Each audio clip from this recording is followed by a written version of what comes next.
China is pushing ahead with the controversial national security laws in Hong Kong. The major concern among pro-democracy voices in the city-state is the provision aimed at establishing Chinese intelligence agencies in Hong Kong. Former chief executive of Hong Kong, Leung Chun-ying, alluded to the possibility of China setting up policing agencies in Hong Kong. These agencies are expected to play a crucial role in enforcing the new laws. The role of Hong Kong's police and independent judiciary will be considerably reduced by these new Chinese agencies.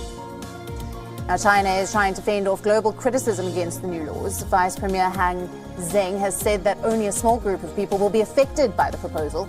He said that the law is aimed at plugging legal loopholes that were being exploited by pro-democracy protesters. China is deploying its propaganda machinery to give the impression that Hong Kong itself is in support of this law.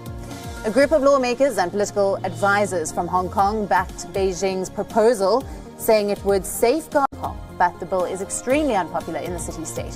Hong Kong's legislature is not even being consulted about the law. China fears intense backlash from pro-democracy lawmakers and so has decided to bypass the elected lawmakers of Hong Kong altogether.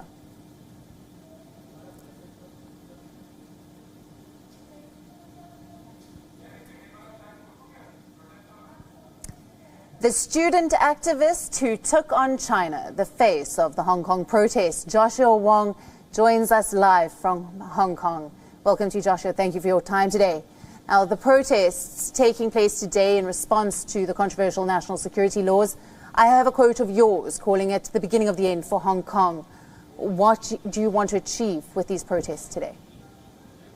Time is running out in Hong Kong, especially how the one country, two system promised by Beijing already turned to be one country, one system once after the announcement of China's government.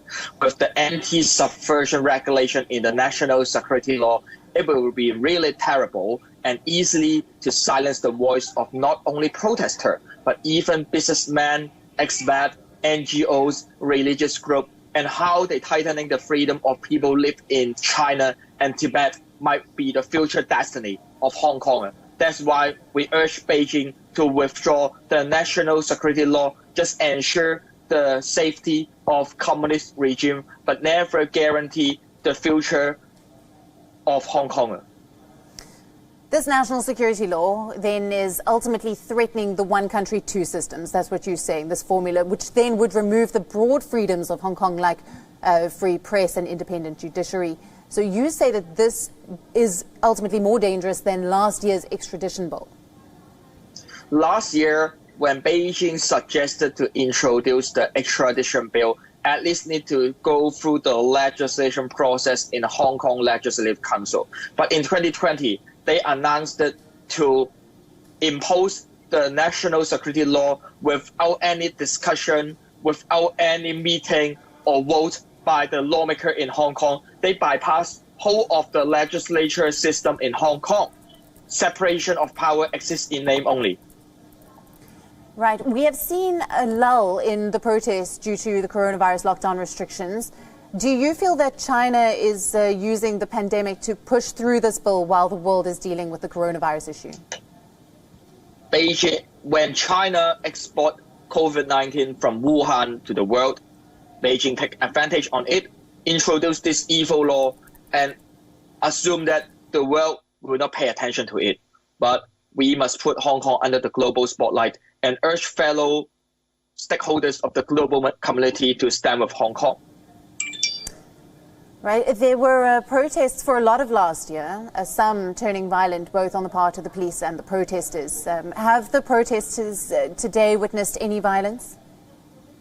All of the violence is come from the root cause of the police brutality.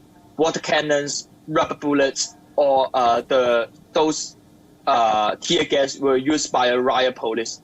Political crisis must solved by political system reform. Instead of blame the victim, I will ask, how come Beijing would impose such national security law and just jail activists for more than 10 or 20 years and turn Hong Kong to be the next Xinjiang or Tibet? Joshua, the pro-democracy movement has seen a lot of international support, especially from the US. Will you tell us more about this and the support that you're receiving?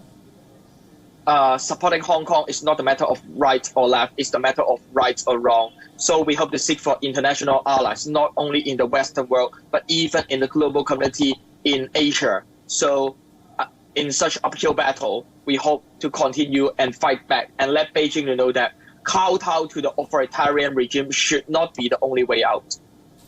And what is your strategy for the coming days? We will continue our fight, protest on the street, not only seeking support in the local but also global community. Right. Beijing is also trying to fend off. Could you explain to our viewers how you expect to carry on? We will continue mobilize as many people as we can and urge Beijing stop this evil plan. Right, and Beijing is trying to fend off the global criticism by is expecting to fend off the global criticism against these new laws, saying that only a small group of people will be affected and that the law is aimed at plugging legal loopholes that were being exploited by the pro-democracy protesters. What is your response to this?